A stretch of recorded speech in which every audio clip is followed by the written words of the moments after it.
4월 7일 금요일 아침입니다. 오늘 말씀은 베드로 후서 3장이고요. 본문은 11절에서 18절 말씀입니다. 함께 보시겠습니다. 이렇게 모든 것이 녹아버릴 터인데 여러분은 어떠한 사람이 되어야 하겠습니까? 여러분은 거룩한 행실과 경건한 삶 속에서 하나님의 날이 오기를 기다리고 그 날을 앞당기도록 하여야 하지 않겠습니까? 그 날에 하늘은 불타서 없어지고 원소들은 타서 녹아버릴 것입니다. 그러나 우리는 주님의 약속을 따라 정의가 깃들여 있는 새 하늘과 새 땅을 기다리고 있습니다. 사랑하는 여러분, 여러분이 이것을 기다리고 있으니 티도 없고 흠도 없는 사람으로 아무 탈이 없이 하나님 앞에 나타날 수 있도록 힘쓰십시오. 그리고 우리 주님의 오래 참으심이 구원을 위한 것이라고 생각하십시오. 그것은 우리의 사랑하는 형제 바울이 자기가 받은 지혜를 따라서 여러분에게 편지한 바와 같습니다. 바울은 모든 편지에서 이런 것을 두고 말하고 있는데 그 가운데는 알기 어려운 것이 덜어 있어서 무식하거나 믿음이 굳세지 못한 사람은 다른 성경을 잘못 해석하듯이 그것을 잘못 해석해서 마침내 스스로 파멸에 이르고 말 것입니다. 그러므로 사랑하는 여러분, 여러분은 이 사실을 미리 알고 불의한 자들의 유혹에 휩쓸려서 자기의 확신을 잃는 일이 없도록 주의하십시오. 우리의 주님이시며 구주이신 그리스도 예수에 대한 지식과 그의 은혜 안에서 자라나십시오. 이제도 영원한 날까지도 영광이 주님께 있기를 빕니다. 아멘. 우리 베드로 후서 3장에서는 주님의 날이 꼭 오시고 또 가까우니 여러분들은 티도 없고 흠도 없는 그러한 삶을 사시면서 준비하십시오. 이렇게 얘기하고 있는 장입니다. 1절부터 10절까지 보시면 주님의 재림, 그리스도가 다시 오신다는 약속은 꼭 이루어질 것이고 그와 함께 심판도 있게 될 것이다. 거짓 교사들, 너희들의 심판도 있게 될 것이다. 그렇게 얘기하고 있습니다. 그 다음에 11절에서 18절 말씀은요. 그러므로 우리가 어떻게 살아야 되느냐. 티도 없고 흠도 없는 사람으로 하나님 앞에 설 수 있도록 그렇게 살아야 하겠다. 우리 신앙에 있어서 제일 중요한 것이 십자가의 은혜와 재림의 소망입니다. 십자가의 은혜는요. 등을 받쳐줘요. 그리고 우리가 하나님 앞에 나아가도록 합니다. 재림은요. 앞에서 우리를 끌어줘요. 십자가의 은혜와 재림의 소망이 우리 뒤와 앞에서 끌어줘야 우리는 바른 신앙생활을 할 수 있음을 여기서 또한 알 수 있습니다. 요 앞에 보시면요. 4절입니다. 사람들이 조롱하는 거예요. 야, 너네가 믿는 그리스도가 무슨 또 오냐? 다시 오신다는 건 확실하냐? 왜 아직도 안 오냐? 시간이 몇십 년 지나니까 이런 사람들이 이제 많아지는 것이죠. 그래서 이러한 유혹에 안 넘어가려면 우리 안에 살아계신 예수님을 모시고 만나고 경험하고 감격이 있어야 돼요. 안 그러면요. 우린 귀가 얇아가지고 진리이신 예수님이 없으면 우리는 왔다 갔다 합니다. 왔다 갔다 합니다. 이게 맞는지 저게 맞는지.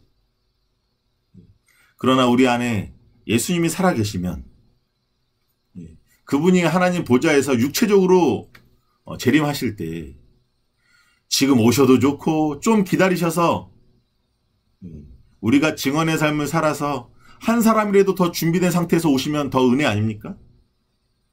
지금 오셔도 좋고 좀 늦어져도 좋고 이렇게 할 수 있는 것이죠. 이렇게 조롱하는 말에 넘어가지 않습니다.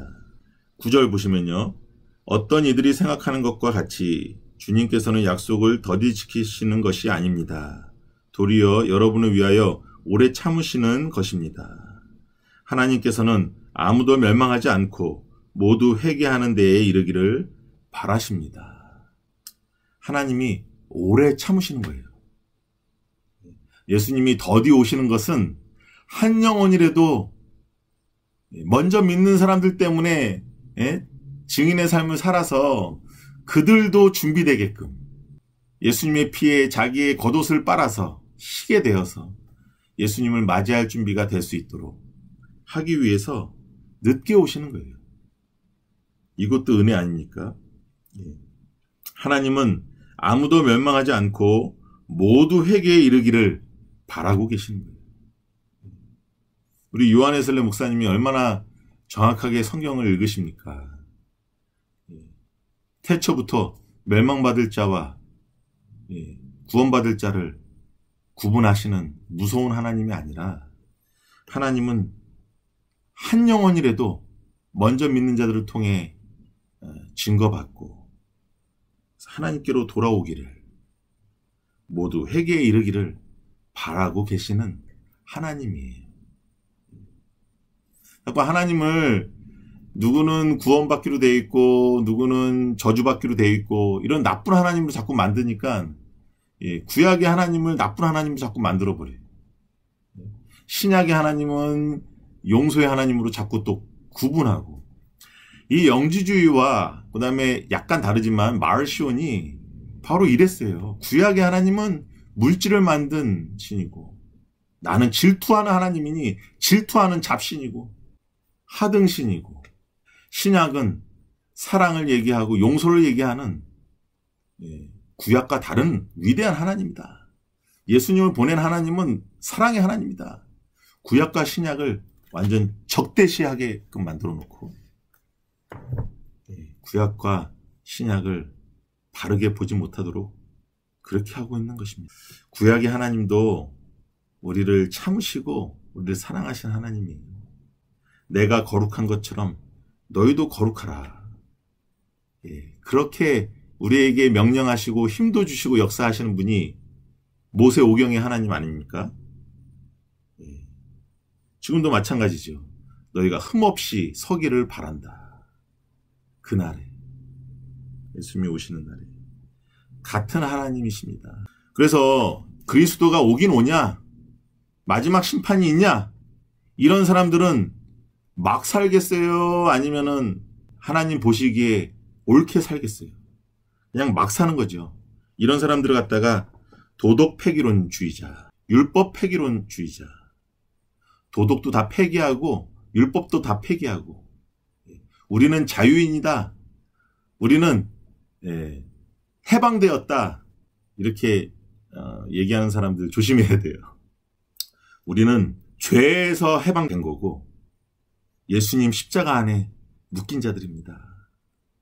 아무 때나 자유와 해방을 외치고 그런 도덕 폐기론, 율법 폐기론, 성 해방론자, 성은 즐기는 것이지. 살아있을 때 즐겨라. 너의 육체적인 성도 네가 다 바꿀 수 있다. 너에게 자유가 있다. 너를 규정하고 태어나서부터 여자와 남자로 규정할 수 있는 그런 신이나 그런 외부의 개입은 신경 쓰지 말아라. 그런 건 없다. 너의 성도 바꿀 수 있다. 저희 딸들이 7학년이고 10학년인데요.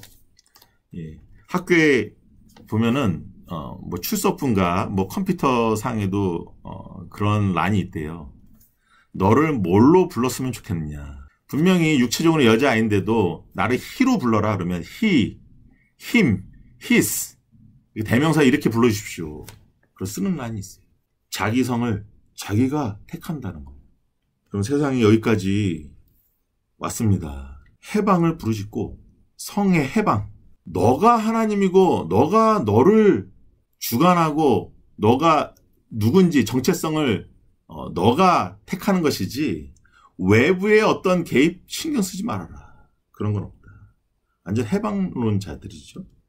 하나님이 주신 자유가 이런 자유로 변질된 것이죠. 하나님을 마음 놓고 찬양할 수 있도록 그런 신앙의 자유를 찾아와서 이렇게 오픈한 이 미국이라는 위대한 나라가 그 자유를 이제 이 정도까지 왜곡시키고 타락시켜 버렸습니다. 이런 사람들이 예수님 오지도 않을 거고 심판날도 없을 거고. 여기 4절 보시면요. 조상들이 잠든 이래로 만물은 창조 때부터 그러하였듯이 그냥 그대로다. 이 세상은 그냥 그대로 있고 앞으로도 그냥 그대로 있을 것이지 무슨 예수님이 오시고 종말이 있고 마지막이 있느냐. 그냥 그대로 갈 뿐이지. 뭐 진화론적 사고 비슷하죠. 천지개벽 그런 건 없다 이거죠. 하나님이 창조도 위대하게 하셨으면, 말씀으로 창조하셨으면 하나님의 말씀으로 끝을 맺을 수도 있는 것이고 할 수 있는 것을 부인하고 있는 것이죠. 하나님의 능력을. 그러면서 11절에서 이렇게 모든 것이 마지막에 녹아버릴 텐데 천지개벽이 있다는 것이죠. 말씀으로 창조하신 하나님께서 마지막도 있게 하신다는 얘기시죠. 우리가 생각할 수 있는 그 생각을 넘어 하나님은 우리 생각보다 위대하시잖아요. 크시잖아요. 우리 생각은 바다의 모래알과 같죠. 여러분은 어떠한 사람이 되어야 하겠습니까? 여러분은 거룩한 행실과 경건한 삶 속에서 하나님의 날이 오기를 기다려야 하지 않겠습니까? 또 그 날을 앞당기도록 하여야 하지 않겠습니까? 그러면서 14절의 결론입니다. 사랑하는 여러분, 여러분이 이것을 기다리고 있으니 티도 없고 흠도 없는 사람으로 아무 탈이 없이 하나님 앞에 나타날 수 있도록 힘쓰십시오. 예수님이 육체로 임하십니다. 왜 육체로 임하시는 게 중요하냐면요. 영주주의자들은 예수님이 이 땅에 오신 것도 가짜 육을 입고 오신 거예요. 가짜. 죽으신 것도 가짜로 죽은 거예요. 진짜 육체가 있어야 참 죽죠. 승천하신 것도 영혼만 하나님께로 돌아간 거예요. 그래서 성경은 육체의 부활을 그렇게 강조하는 것이고 요한복음에 보면은 빈무덤을 그렇게 강조하는 거예요. 육체는 그대로 썩은 내 나고 그대로 누워있고 영혼만 하나님께로 띡 돌아가신 분이 아니라 부활하신 몸으로 육체까지도 부활하신 몸으로 하나님께로 가신 것이죠. 그래서 그 모습 그대로 우리에게 또 오시는 거예요. 지금은 성령을 통해서 영적으로 오시지만 그때는 우리 눈에 보이게. 이게 중요한 것입니다. 이 영지주의가 이렇게 교회의 3분의 1을 다 막 휘둘릴 정도로 엄청난 파워를 가지고 있었어요. 거기에 다 넘어갔어, 거의. 그래서 마지막에 성경을 함부로 해석하지 말고 알기 어려운 것은 우리가 성경을 창세기부터 요한계시록까지 성경을 해석하기 잘 봐야 돼요. 전체 속에서 봐야 돼요. 그리고 예수에 대한 지식과 그의 은혜 안에서 잘 자라나십시오. 이렇게 하고 마무리를 맺고 있습니다. 거짓 선생의 뒤를 쫓아가서 파멸에 이르지 말고 너의 몸과 영혼까지 다 망치지 말고 이 세상을 창조하신 그 하나님의 능력이 마지막 날에 예수님을 이 땅에 다시 눈에 보이게 보게 하시고 이 세상을 마지막 마침을 하고 새 하늘과 새 땅을 우리에게 주실 때 거기에 다 참여하는 자가 될 수 있도록 흠없는 자가 되어라 라고 말씀하고 있는 것입니다. 제가 TV 프로그램인가요? 제가 한 십몇 년 전에 잠깐 본 기억이 나는데 거기 신학 박사도 아니고 하는데 일반 박사예요. 근데 대담을 하는데 왜 이렇게 박사까지 이렇게 공부하셨습니까? 하니까는 인터뷰하는 사람도 박사고 하는데 우리 속지 않으려고 공부하는 거 아닙니까? 이렇게 얘기하더라고요. 그 신학교 교수도 아니고 신학 박사도 아니고 일반 TV 프로그램이에요. 그래서 야, 저 사람도 어떻게 저렇게 얘기할까? 속지 않으려고. 우리가 왜 성경을 공부합니까? 우리가 왜 공부를 합니까? 속지 않으려고 하는 거예요. 이 세상에 거짓이 너무나 많아서 속지 않으려고 하는 거예요. 박사가 수천이고 수만이면 뭐합니까? 이 세대를 분별할 줄 아는 참된 지식인이 없는 세상. 우리가 성경을 알면 알수록, 예수님을 더 알면 알수록 우리의 가슴으로 더 알면 알수록 거짓과 멀어지는 것입니다. 예수님을 알고 경험하고 예수님과 함께 한다면서 분별력이 없다는 것, 빛과 어둠이 같이 있기 어려운 것처럼 어렵습니다. 그래서 우리는 예수 그리스도에 대한 지식과 그의 은혜 안에서 잘 자라나는 하나님이 주신 영적 분별력을 가지고 속지 않기 위해서 하나님 앞에 날마다 가르쳐 달라고 하고, 하나님 앞에서 말씀 읽을 때 알려달라고 하시고, 그렇게 자라나가는 저와 여러분이 되었으면 좋겠습니다. 하나님을 아는 것은 끝이 없죠. 잠깐 기도하고 마치겠습니다. 하나님 아버지, 감사합니다. 세상을 말씀으로 창조하신 그 하나님의 능력이, 하나님, 이 마지막 때가 있게 하실 것이고, 심판도 있게 하실 것이고, 사랑하는 아들을 다시 오게 하실 것인데, 우리가 하나님의 나라, 새하늘과 새 땅에 참여할 수 있도록 흠없는 자로 살아가게 하여 주시옵시고, 하나님, 거짓 교사처럼 심판이 어디 있느냐, 재림이 어디 있느냐, 너희 육체가 원하는 대로 살아라. 너희의 기분대로 살아라. 인생 한 번 사는 것 시간이 아깝지 않느냐? 평생 못 해보고 죽을래? 하는 그러한 말에 넘어가지 않도록 도와주시옵시고, 우리를 위해서 십자가에 죽으신 그 십자가의 사랑을 늘 감격 속에서 우리 마음에 누리게 하여 주시옵시고, 또 재림의 소망을 가지고 주님 앞에 설 때에 부끄러움 없도록 우리가 하루하루 주님의 은혜로 살아가는 저희 다 될 수 있도록 인도하여 주시옵소서. 이 모든 말씀 예수 그리스도의 이름으로 기도하옵나이다. 아멘.